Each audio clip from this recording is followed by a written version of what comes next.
Hi everyone and welcome to Protocol 36, and in today's video we'll be theorizing whether or not Gwen Stacy will show up in Marvel Spider-Man 2, which was suggested by Sebastian Salinas. Sorry if I mispronounced that. Now before we get started, if at any point you enjoyed this video, I would really appreciate if you could drop a like, as that would really help out the channel, and we're super close to 1000 subscribers, so if you could also subscribe, that would mean the world to me. Gwen Stacy is a character a lot of people are wondering whether or not she'll be in Marvel Spider-Man 2, and pretty much flat out asking where is she in the Insomniac Marvel universe. A few years ago, Insomniac did imply that Gwen isn't dead in their universe, which makes sense because we don't even have Green Goblin yet. In one of my previous videos I made last year, before Spider-Man Miles Morales came out, I did speculate that Gwen wasn't only going to be younger, around Miles' age, but could also be his love interest in the game. Obviously that didn't happen, and it is implied that Miles is going on a date with Hailey, which he mentioned in one of his phone calls with Gloria.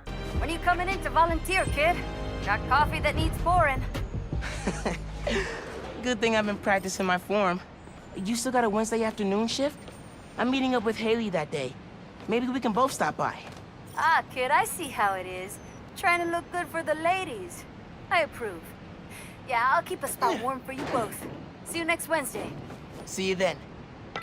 Not to mention with everything that's going on with Marvel Spider-Man 2, Venom being the main villain, or at least I think he will be the main villain unless Insomniac wants to surprise us, Kraven the Hunter, and more characters and villains that we don't even know yet, which hopefully includes Eddie Brock as well. I don't know what kind of role Gwen can play in the sequel, but since we know nothing about the story right now, there's definitely a potential that she could show up and be a very important character in the story. However, if Gwen was going to be in the game, then I don't think her and Peter are going to have a thing, since he's already with Mary Jane, so there'll be no point for them to be together at this late in Peter's life. It's possible that her and Peter could have dated in the past before him and Mary Jane were a couple, but I also think that's unlikely. I think if Gwen was going to be introduced, she could be introduced as one of MJ's friends she met in university, who probably had a crush on Peter but never acted on it, causing them to never have dated in this universe. However, to answer the question, will Gwen Stacy show up in Marvel Spider-Man 2? Personally, I don't think so. I don't think they will pull a Spider-Man 3 where they will introduce Gwen when Peter's already in a relationship, while also dealing with the Venom symbiote. I also personally don't think there's any point in introducing Gwen unless they decide to have Miles and Hailey break up and introduce a younger Gwen Stacy who's around his age. And even though it's definitely possible, the chances of that happening in my opinion is pretty low the more I think about it. I think there will be references to Gwen like there was in Marvel Spider-Man, where if you go to the Trinity Church at the financial district, the time reads 121, which is not only an Easter egg to Gwen's death in the Amazing Spider-Man 2 showing the bell tower's clock stopped at that time, but also a reference to the Amazing Spider-Man issue 121, which as you know is the issue where Gwen died in the comics. But for Marvel Spider-Man 2, one way they could reference her is bringing in her father George Stacy, since Yuri Watanabe isn't the police captain anymore, so it would be cool to see a younger version of George Stacy being the new police captain, who like the comics will think Spider-Man is a good person trying to do what's right and overall just the support of the webhead. I could even mention he has a daughter and all, but since you need both characters to be there, not just one or the other, I don't know how likely this will happen. Either way, there's still a chance that Gwen could appear in Peter Parker's second Spider-Man game by Insomniac, and the developers may even have plans for her in the future. But as of right now, I don't think she will appear in Marvel Spider-Man 2 until Insomniac confirms her appearance. But we just have to wait and see. Also, if you're wondering the possibility of Spider-Gwen showing up instead, personally I think that's even less likely, since Insomniac wants to tell grounded stories with their Spider-Man games, which I personally prefer. And to be honest, I don't see there being 3 Spider people in one game with her, Peter and Miles. However, what about you guys? Do you think Gwen will appear in Marvel Spider-Man 2? Let me know in the comments down below. I would love to hear your thoughts. Don't forget to follow me on Instagram and Twitter. If you enjoyed this video, please like, and one more subscribe. To begin, Protocol 36.